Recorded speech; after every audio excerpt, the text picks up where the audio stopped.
স্বাধীনতার বয়স পেরিয়ে 50-এতে পা দিলাম, নেতারা তো সবই পেল, আমরা বলো কি পেলাম? ঠিক কিনা?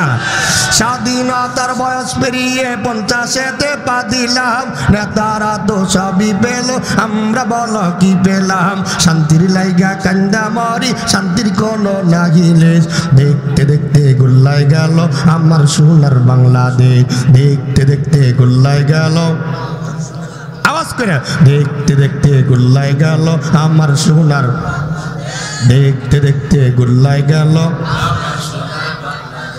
একে একে সব দেখেছি, সবার দেখা হইল শেষ, একে একে সব দেখেছি, সবার দেখা হইল শেষ, দেখতে দেখতে গোল্লায় গেল আমার সোনার বাংলাদেশ। বলবো বলবো? সবাই নিল কেউ দিল না, আমরা যে গরুর বলদ, সারা বছর নেয় না খবর, নির্বাচন আসলে খুব দরদ। ঠিক কিনা? সবাই নিল কেউ দিল না, আমরা যে গরুর বলদ, সারা বছর নেয় না খবর, নির্বাচন আসলে খুব দরদ। আর কতকাল এমনি করে মদের জীবন করব শেষ, আর কতকাল এমনি করে মদের জীবন করব শেষ, দেখতে দেখতে গোল্লায় গেল আমার সোনার বাংলাদেশ। স্বাধীনতার বয়স পেরিয়ে আজকে স্মরণ করব ভিন্ন আঙ্গিকে। ঠিক না ভাই? ঠিক জোরে কর। রাজি আছেন আপনারা? তাহলে চুপ করে বসা লাগবে, কোনো নড়াচড়া না। আর নড়াচড়া কেমনে করবেন? বসছেন তো চেয়ারে, কি কন? আমি আবারও সালাম দিচ্ছি, আসসালামু আলাইকুম ওয়া রাহমাতুল্লাহি ওয়া বারাকাতুহু। এখনো কি 100-এ পাস করছেন? সবাই করেন। 80 হয়েছে। কি হয়েছে? যারা জবান খুলতেছে না, মনে হয় জবান দেওয়ার মালিক নিজে নিজে হয়। হ্যাঁ, কে দিছেন জবান? কে দিছেন? আল্লাহ দিছে। আল্লাহর দেয়া জবান দিয়া একেবারে বুক কুসাবেন না, বসে থাকবেন, এটাই তো না। ঠিক না ভাই? ঠিক। আলহামদুলিল্লাহি রাব্বিল আলামিন,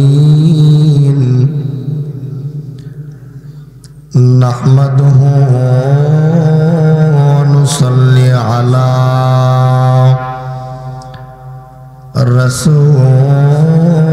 রাসূলিল কারীম। আম্মা বা'দু ফাআউযু বিল্লাহি মিনাশ শাইতানির রাজীম। বিসমিল্লাহির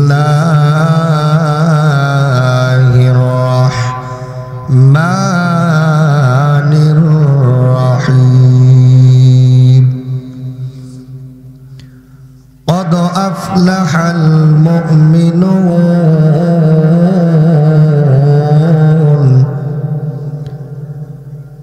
الذين هم في صلاتهم خاشعون والذين للزكاة فاعلون. وقال رسول الله صلى الله عليه وسلم بني الإسلام خمس أشهد أن لا إله إلا الله أن أقم الصلاة وآتوا الزكاة والحج والصوم رمضان. إن الله وملائكته يصلون على النبي يا أيها الذين آمنوا صلوا عليه وسلموا تسليما. اللهم صل على على محمد وعلى آل محمد كما صليت على إبراهيم وعلى آل إبراهيم إنك حميد مجيد اللهم بارك على محمد وعلى آل محمد كما باركت على إبراهيم وعلى آل إبراهيم إنك حميد مجيد بلاغا بكمال كشف الدجى بجماله حسنت جميع خصاله صلوا عليه আজ থেকে বহু বছর আগে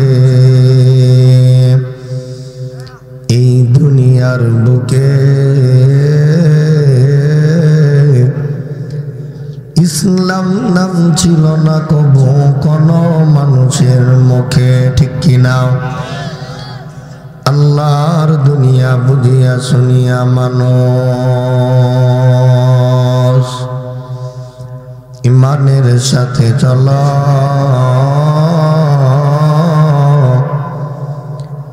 ইমানদার তুমি, সত্যবাদী তুমি, সংগ্রামী তুমি, সত্যবাদী তুমি, বজ্র কণ্ঠে বলা জগমজাগিত ভেঙে দাউনির গাও ইসলামেরই গান।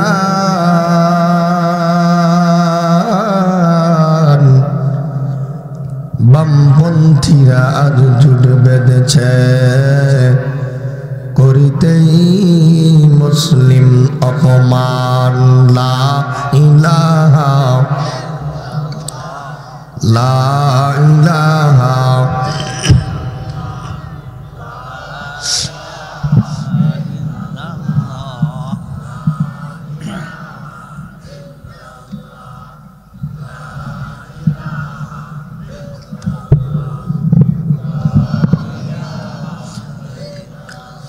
জড় লা ইলাহা লা ইলাহা। দুইজনের পরে আর তিনজনে জিমা। জিকিরের সাথে কোনো দুশ্মনী আছে আপনাদের? জোরে আওয়াজ করে লা ইলাহা লা ইলাহা। মাগো আমি পড়ব না আর হাট্টি মাটিনটি,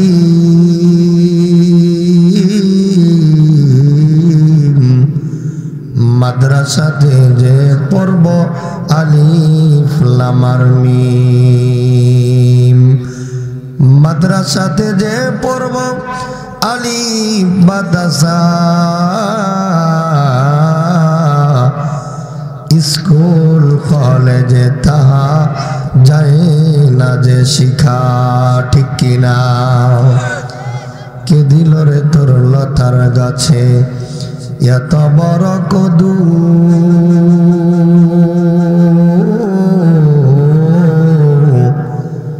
কারি সারাই মৌমাছিরা মৌচাকে দেয় মধু। কে দিল রে শিমুল গাছে নরম নরম তুলা,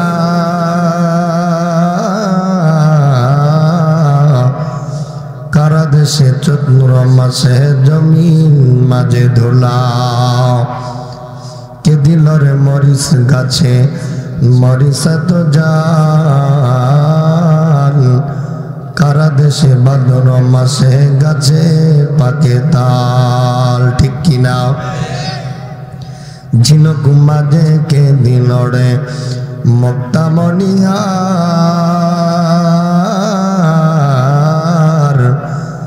আখের মাঝে কে দিল রে রস যে চমৎকার। আচ্ছা মানুষ বলো দেখি রাত্রি কেন কালো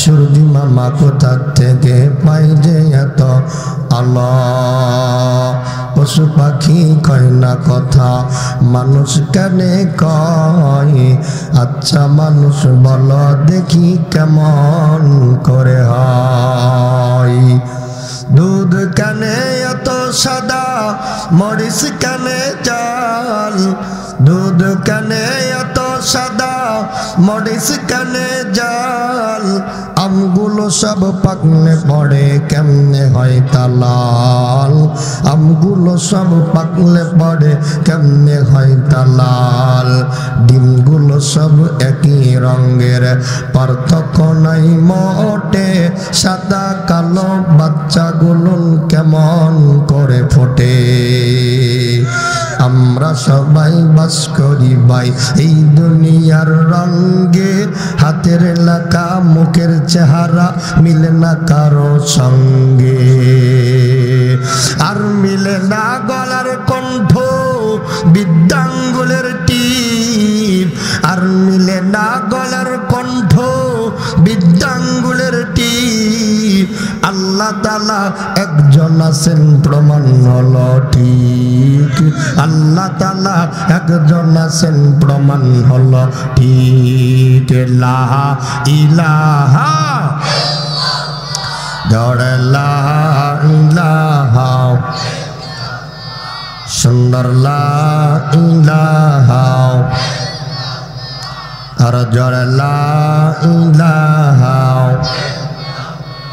মারহাবা লা ইলাহা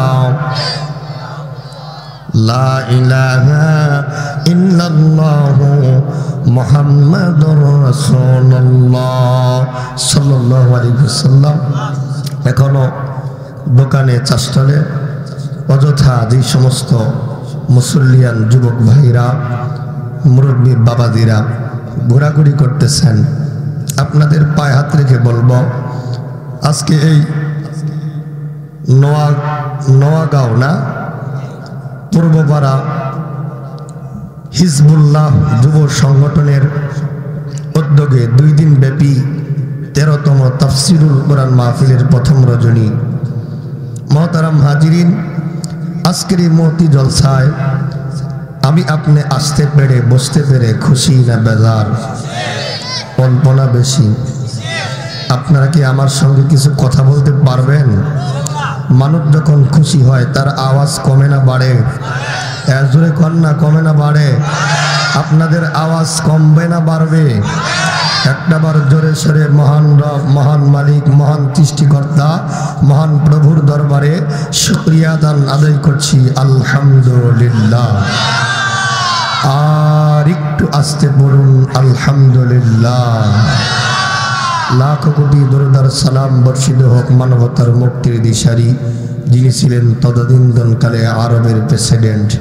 জনাবে মুহাম্মদুর রাসূলুল্লাহ সাল্লাল্লাহু আলাইহি ওয়াসাল্লামের উপরে সকলেই পড়ছি সাল্লাল্লাহু আলাইহি ওয়াসাল্লাম মুহতারাম হাজিরিন মানুষ অসুস্থ যত বড় ডাক্তারটাও কি তত বড় ঠিক না আপনাদের যদি ঠান্ডা লাগে সর্দি লাগে আপনাদের গ্রাম্য ডাক্তার দিয়েই প্যারাডিসেমল খেয়েই আপনারা ঠান্ডা জ্বর ভালো করেন কথা ঠিক নেবে ঠিক পক্ষান্তরে যদি মারাত্মক কোনো অসুবিধা হয় যদি হার্টের অসুবিধা হয় কিডনির অসুবিধা হয় তখন আর আমরা এই গ্রাম্য ডাক্তার দিয়ে কাজ হয় না দ্রুত আমরা ঢাকা দৌড়াই ঠিক নেবে ঠিক জোরে কর বোঝা গেল রোগী যত বড় ডাক্তারটাও তত বড় আমার আপনার নবীকে আল্লাহ তাআলা নবীদের নবী কেন বানাইছেন রাহমাতুল লিল আলামিন কেন বানাইছেন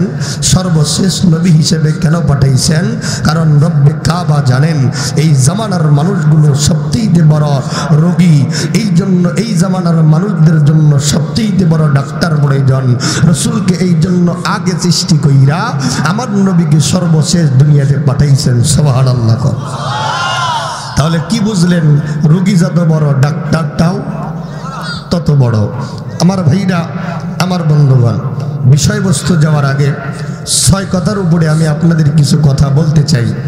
আপনাদের তো কোনো সমস্যা নাই।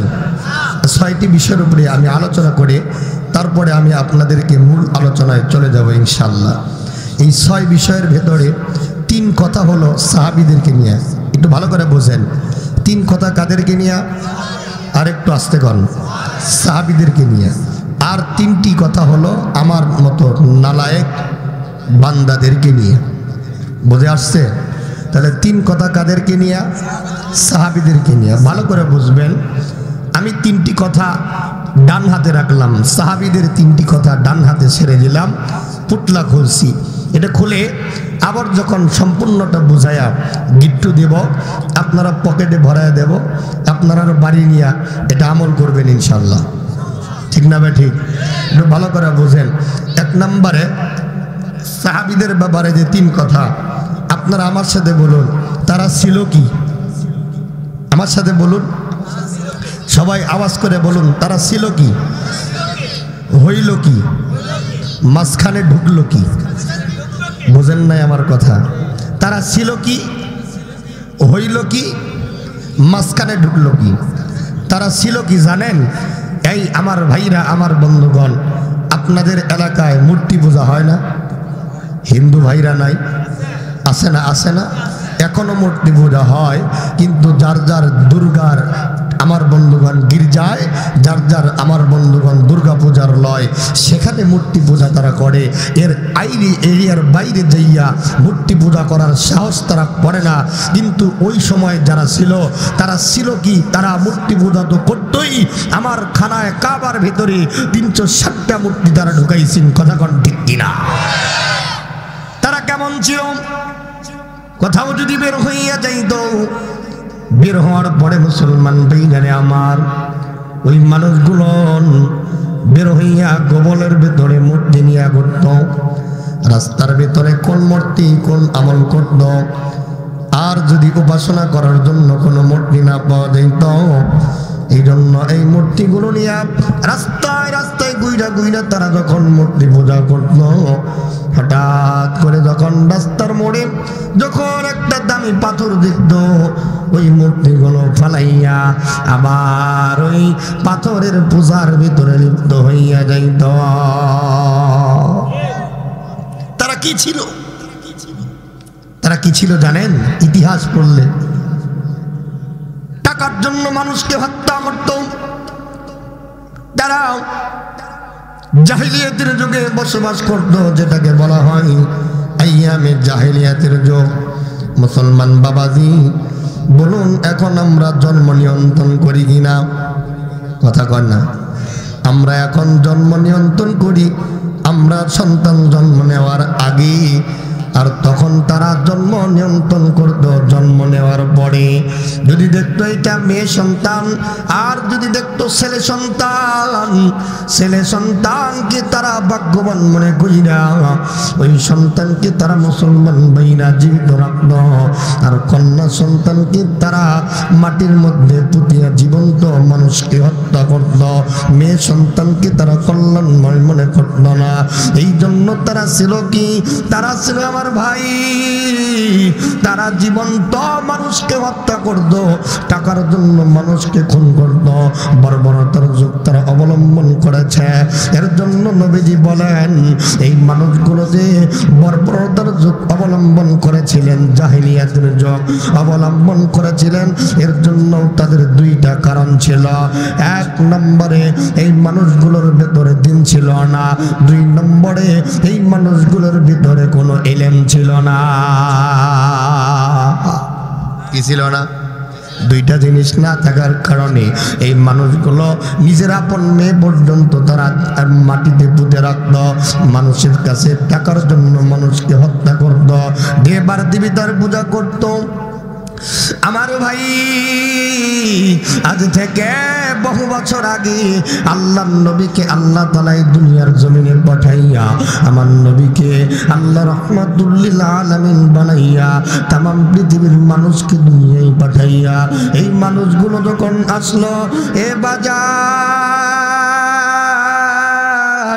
এই মানুষগুলো যখন আগুনের বোঝা করছি, এই মানুষগুলো যখন মাছের বোঝা করছে, এই মানুষগুলো যখন দেবদেবীদের বোঝা করছে, এই মানুষগুলো যখন গাছের বোঝা করছে, এই গাছের বোঝার থেকে মানুষকে ফিরানোর জন্য এই আমার বন্ধুগণ দেবদেবী তার বোঝার থেকে এই মানুষগুলোকে হিদায়াতের পথে আনার জন্য আমার আল্লাহ রাব্বুল আলামিন तमाम পৃথিবীর মানুষদের জন্য দুইটা নিয়ামত আল্লাহ দান করেছেন। এক নম্বর নিয়ামত হলো আমার আপনার নবী জনাবে মুহাম্মদুর রাসূলুল্লাহ, আওয়াজ করে বলা লাগবে সাল্লাল্লাহু আলাইহি ওয়াসাল্লাম। দুই নম্বর যে নিয়ামত আল্লাহ রাব্বুল আলামিন আমার আপনার জন্য দিয়েছেন এইটা হলো কিতাবুল্লাহ।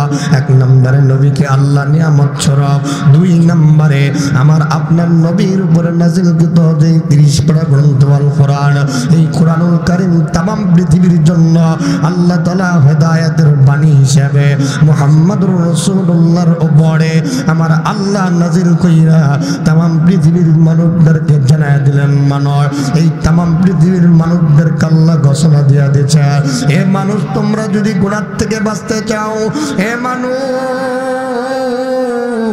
তোমরা যদি জাহান্নাম থেকে মুক্তি পাইতে চাও, এক নম্বরে তোমাদের কি আমার বন্ধুগণ সূরাতুল জুমার 24 নম্বর পারার 3 নম্বর পৃষ্ঠার 9 নম্বর লাইনের 53 নম্বর আয়াতের ভিতরে আমার আল্লাহ तमाम পৃথিবীর মানুষদেরকে ডেকে ডেকে ডাকতে কয়, কুল ইয়া ইবাদিয়াল্লাযীনা আসরাফু আলা আনফুসিহিম লা তাকনাতু মির রাহমাতিল্লাহ ইন্নাল্লাহা ইয়াগফিরুয যুনুবা জামিআ ইন্নাহু হুয়াল গফুরুর রহিম। আর একটু জোরে বলা লাগবে আল্লাহু আকবার। আমার ভাইরা কোন দিকে নজর নাই, আল্লাহ রাব্বুল আলামিন সূরাতুল জুমার 24 নম্বর পারার 3 নম্বর পৃষ্ঠার 9 নম্বর লাইনের 53 নম্বর আয়াতের বর্ণনা অনুযায়ী আল্লাহ রাব্বুল আলামিন तमाम পৃথিবীর মানুষদেরকে ডেকে ডেকে ডাকতে বললেন, দুনিয়ার মানুষ, হে বন্ধু, বিবাড়িয়ার মানুষ শুধু নয়, ঢাকা অঞ্চলের মানুষ নয়, সিলেট অঞ্চলের মানুষ নয়, तमाम পৃথিবীর মানুষদেরকে আমার আল্লাহ আস্তে কইরা পবিত্র কোরআনের বর্ণনা অনুযায়ী আমার আল্লাহ तमाम পৃথিবীর মানুষদেরকে মেসেজ দিয়েছেন, এ মানুষ, তোমরা যদি জাহান্নাম থেকে বাঁচতে চাও, গুনাহ থেকে যদি মুক্তি পাইতে চাও, গুনাহ থেকে যদি তুমি নিষ্পত্তি পাইতে চাও, এক আয়াতের উপরে যদি তুমি আমলটা মেনে নাও, এক আয়াতের উপরে তোমার জিন্দেগি চালাও, আমি আল্লাহ তোমারে জিন্দেগির গুনাহগুলো মাফ করে দেব। একটাবার আওয়াজ করে বলা লাগবে সুবহানাল্লাহ। আমার ভাইরা রে, আমার বন্ধুগণ, এই আয়াতের বর্ণনা অনুযায়ী আল্লামা জমিরুদ্দিন নানুপুরি রহমাতুল্লাহি আলাইহি তিনি বর্ণনা করেছেন। আল্লামা জমিরুদ্দিন নানুপুরি রহমাতুল্লাহি আলাইহি বলেন, এই এক আয়াত যদি পৃথিবীর কোন মানুষ তার জিন্দেগিতে মেনে নেয়, এই মানুষদের ব্যাপারে আমার আল্লাহ 3টা বর্ণনা দিয়েছেন, আমার আল্লাহ 3টা রহমত তাদের উপরে নাজিল করেছেন। আল্লামা জমিরুদ্দিন নানুপুরি রহমাতুল্লাহি আলাইহি 1 নম্বর যে রহমত বর্ণনা করেছেন, এই तमाम পৃথিবীর মানুষ, এই ব্রাহ্মণবাড়িয়ার আমার বাবাজি, এ যুবক বন্ধু কত গুনাহ করেছেন, আসমান পর্যন্ত গুনাহ লইয়া আজকের তাফসীর মাহফিলে বসছেন, জমিন পর্যন্ত গুনাহ লইয়া আজকের তাফসীর মাহফিলে বসছেন। আল্লাহ রাব্বুল আলামিন ডেকে ডেকে ডাকতে বললেন, মানুষ, যত গুনাহ গুনাহ করছ। আল্লামা জমিরুদ্দিন নানুপুরী রাহমাতুল্লাহ আলাইহি বলে এই तमाम পৃথিবীর সব বান্দাদের গুনাহগুলোর ব্যাপারে আমার আল্লাহ জানে কি জানে না? আর একটু জোরে কোন জানে কি জানে না? আমার আল্লাহ বললেন বানর এই সব গুনাহগুলো আমি আল্লাহ মুইছা দেব, এই সব গুনাহগুলো আমি আল্লাহ ধুয়ে দেব, এই সব গুনাহ বইলা যাইয়া আমি আল্লাহর রহমতের চাদরের নিচে আমি আল্লাহর রহমতের চাদর দিয়া আমি ওই বান্দা বান্দিকে মোড়ায় নেব, আমি বান্দা বান্দিকে আমি আল্লাহর রহমতের কোলে তুলে নেব। একটাবার আওয়াজ করে বলা লাগবে আল্লাহু আকবার। আমার ভাইরা আমার বন্ধুরে কোন দিকে নজর নাই, দিলটাকে নরম কইরা দিবেন, হিদায়াতের নিয়তে কথা শোনা লাগবে। এ বন্ধু জানি না কোন কথার দ্বারা আমার অন্তর পরিষ্কার হইয়া যাবে, কোন কথার দ্বারা আমার অন্তর পরিবর্তন হইয়া যাবে। এই জন্য মুসলমান বাবাজি আল্লামা জমিরুদ্দিন নানুপুরী রাহমাতুল্লাহ আলাইহি লেখেন 2 নাম্বার যে নিয়ামত আল্লাহ দান করেছেন আমার বন্ধুগণ, আপনাদের ব্রাহ্মণবাড়িয়াতে একজন মানুষ যখন মারা যায় ওই মানুষকে আমরা কিন্তু মুসলমান হিসেবে ওই মানুষকে অন্ধকার কবরের ভিতরে রাখি। কথা বলুন ঠিক কিনা? আল্লামা জমিরুদ্দিন নানুপুরী রাহমাতুল্লাহ আলাইহি লেখেন ওই মানুষের কবরে রাখার পরে ওই মানুষটার কবর আল্লাহ রাব্বুল আলামিন যেই মানুষটা এই এক আয়াত মাইনা জিন্দেগি চালাইছেন ওই মানুষটার কবরের ভিতরে আমার আল্লাহ রাব্বুল আলামিন তাকে কবরে রাখা মাত্র তার কবরে আল্লাহ নূর ঢুকাইয়া দেবে, তার কবরে নূর চমকাইতে থাকবে, ওই মানুষটার কবর আল্লাহ নূর দিয়া ভরে দেবে।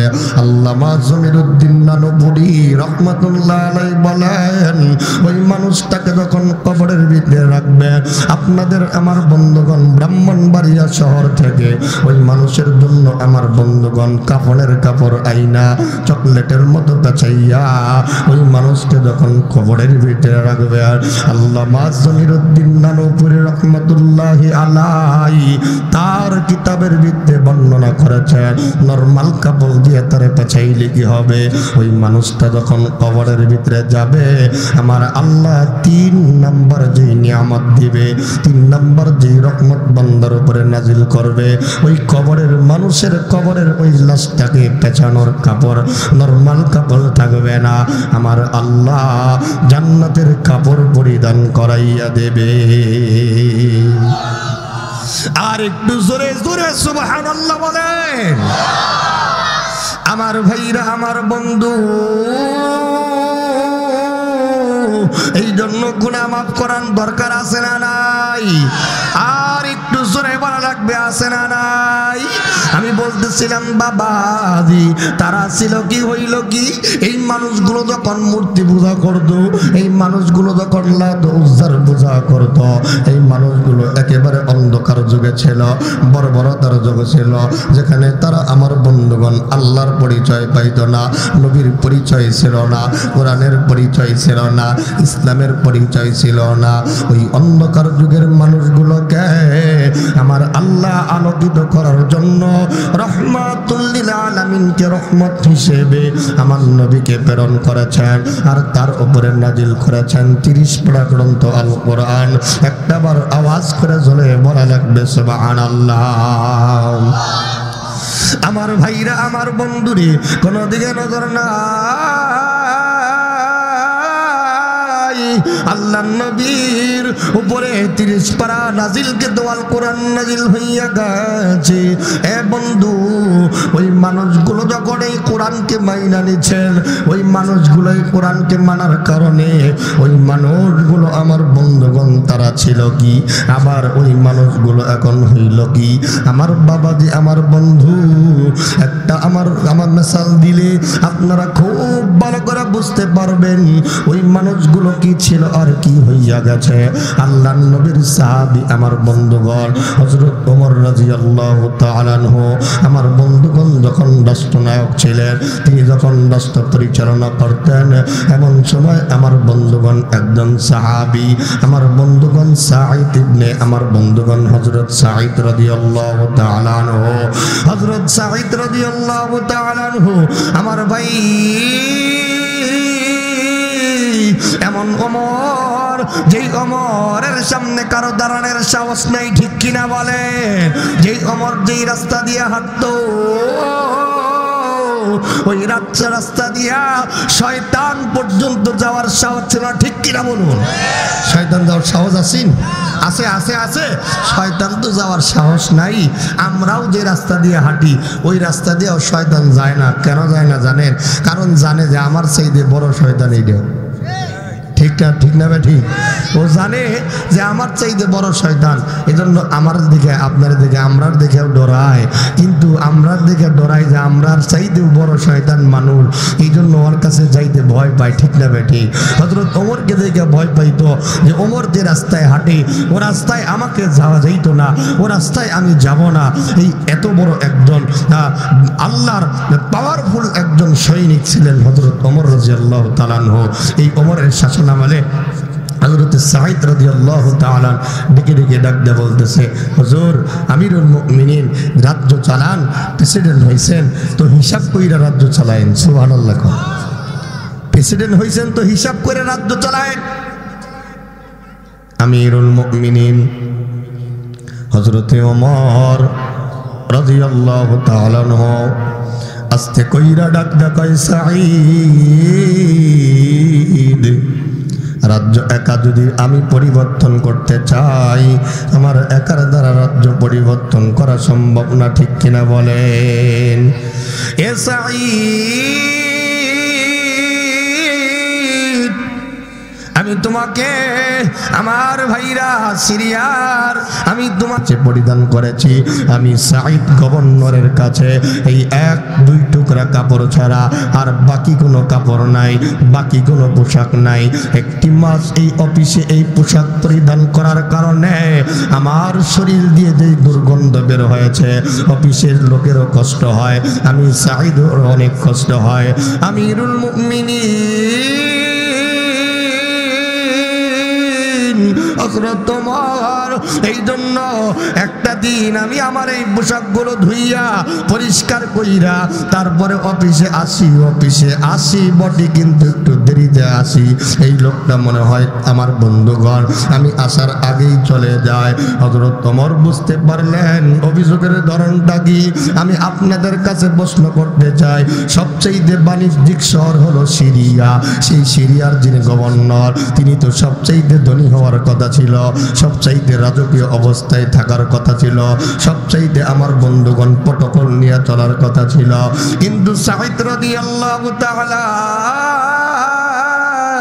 কেন আমার ভাইরা সাদামাটা জিন্দেগি যাপন করেছেন কেন তিনি 2টা কাপড় পরিধান করেছেন আমার ভাইরা জনগণের মাঝে সবগুলো বন্টন করে দিয়েছে আমার ভাইরা একটাই কারণ তারা ছিল কি তারা হইল কি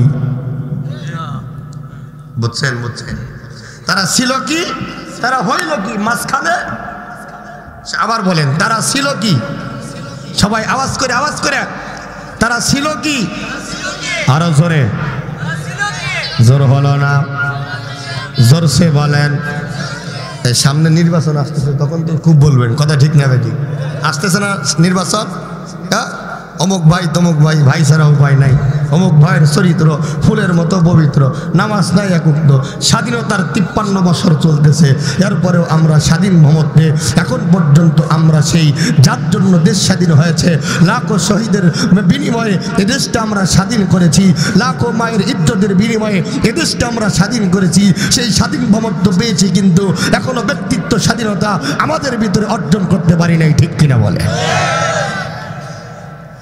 স্বাধীনতার বয়স পেরিয়ে 50-এতে পা দিলাম নেতারা তো সবই পেল আমরা বলো কি পেলাম ঠিক কিনা স্বাধীনতার বয়স পেরিয়ে 50-এতে পা দিলাম নেতারা তো সবই পেল আমরা বলো কি পেলাম শান্তির লাইগা কান্দা মরি শান্তির কোনো লাগিলে দেখতে দেখতে গুল্লাই গেল আমার সোনার বাংলাদেশ দেখতে দেখতে গুল্লাই গেল আওয়াজ করে দেখতে দেখতে গুল্লাই গেল আমার সোনার দেখতে দেখতে গুল্লাই গেল একে একে সব দেখেছি সবার দেখা হইল শেষ একে একে সব দেখেছি সবার দেখা হইল শেষ দেখতে দেখতে গুল্লাই গেল আমার সোনার বাংলাদেশ। বলবো বলবো সবাই নিল কেউ দিল না আমরা যে গরুর বলদ সারা বছর নেয় না খবর নির্বাচন আসলে খুব দরদ ঠিক কিনা সবাই নিল কেউ দিল না আমরা যে গরুর বলদ সারা বছর নেয় না খবর নির্বাচন আসলে খুব দরদ আর কতকাল এমনি করে মদের জীবন করব শেষ আর কতকাল এমনি করে মদের জীবন করব শেষ দেখতে দেখতে গোল্লাই গেল আমার সোনার বাংলাদেশ স্বাধীনতার বয়স পেরিয়ে 50-তে পা দিলাম নেতারা তো সবই পেল আমরা বলো কি পেলাম আমরা নির্বাচন আসলে অমুক ভাইয়ের চরিত্র এত কিছু আমার ভাইরা কোরআনের ময়দানে আমাদের গর্জিয়াস কণ্ঠে কথা বলতে হবে ঠিক কিনা বলে এই জন্য আমার ভাইরা আমার বন্ধুগণ তারা ছিল কি আর হইল কি মাঝখানে ঢুকলো কি তারা এমন মানুষ ছিল অন্ধকার জগতে মূর্তি নিয়ে ঘুরতো আমার ভাইরা এখনো বাংলাদেশে মূর্তি পূজা হয় কিন্তু মসজিদে মূর্তি ঢুকানোর সাহস নাই ঠিক কিনা বলে কিন্তু ওই যুগে তারা মসজিদে মূর্তি ঢুকাইয়া গোবলে মূর্তি নিয়ে ঢুকছে এরপরে আমার বন্ধুগণ রাস্তায় রাস্তায় মূর্তি পূজা করেছে ওই যুগ তারা ছিল কি আর এখন তারা হইল কি মাঝখানে কোরআনের ছায়া ধরে আইসা কোরআনের নির্যাস ভাইয়া কোরআনকে আপন করে নেওয়ার কারণে এই মানুষগুলো সোনায় পরিণত হয়েছে রসুলের আদর্শ গ্রহণ করার কারণে এই মানুষগুলো ওমরের মতো একজন কুখ্যাত সন্ত্রাস মানুষ আল্লাহ হযরত ওমরকে আমিরত্ব দান করেছে সুবহানাল্লাহ মুসলমান ভাইরা আমার এই জন্য তারা ছিল কি হইল কি মাঝখানে ঢুকলো কি বুঝছেন এখন এটা সুন্দর করে গিট্টু দেন দিছেন গিট্টু দিয়া পকেটে ঢোকান এখন বাবাজি বলুন আমরা সারলাম কি জোরে কন এখন বাম হাতে যে আমার মতো নালায়েক নাকাস্তা মানুষের জন্য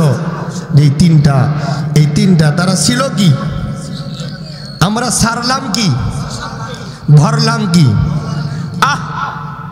হইলাম কি তিন কথা কয় কথা সারলাম কি জোরে কন সারলাম কি ধরলাম কি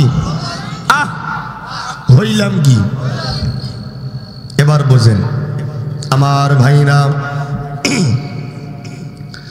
আমরা কি সারলাম আমরা কোরআনুল কারীম ছেড়ে দিয়েছি এ মুসলমান বাবাজি আমার ভাইরা কোন কিতাব ছেড়েছেন যেই কিতাবের দ্বারা আমার বন্ধুগণ হযরত ওমর আবু বকর ওসমান গনি আমার বন্ধুগণ তারা ধন্য হয়েছে এই কোরআন ছাড়ার কারণে আমরা বন্ধুগণ আমরা কোরআন ছেড়ে নাচ গান ধরেছি আমরা কোরআন ছেড়ে আমার বাতিলকে গ্রহণ করে নিয়েছি আমরা কোরআন ছাইরা দিয়ে আমার ভাইরা বাতিলের পথ অবলম্বন করার কারণে আমরা কিন্তু মুসলমান বন্ধুরে আজকে আমরা এই সমস্ত অবলম্বন করার কারণে আমরা কিন্তু আজকে জাতি ধ্বংসের ভেতরে আছি এই জন্য আমরা সাল্লাম কি কোরআন ধরলাম কি গান বাজনা সাল্লাম কি কোরআন ধরলাম কি বেপরদা সাল্লাম কি কোরআন ধরলাম কি নামাজ ধরলাম কি বেনামাজিত্বতা সাল্লাম কি আমার বন্ধুগণ হক ধরলাম কি বাতিল এই জন্য আমরা মাঝখানে হইলাম কি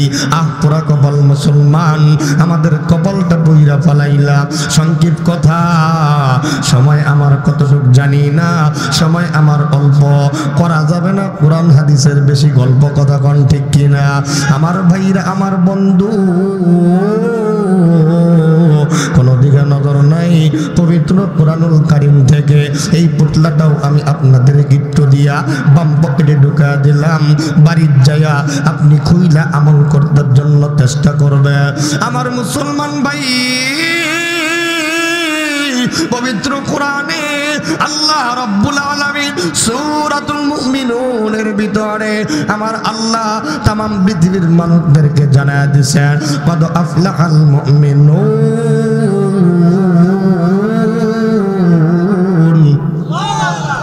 আর একটু জোরে আর একটু জোরে বলুন আল্লাহু আকবার। কদ আফলাহাল মুমিনুন আল্লাযীনা হুম ফি সালাতিহিম খাশিউন। কদ আফলাহাল মুমিনুন, অবশ্যই যারা মুমিন বান্দা, আমার বন্ধুগণ, আমার ভাইরা, মুমিন বান্দারাই সফলকামী। এখন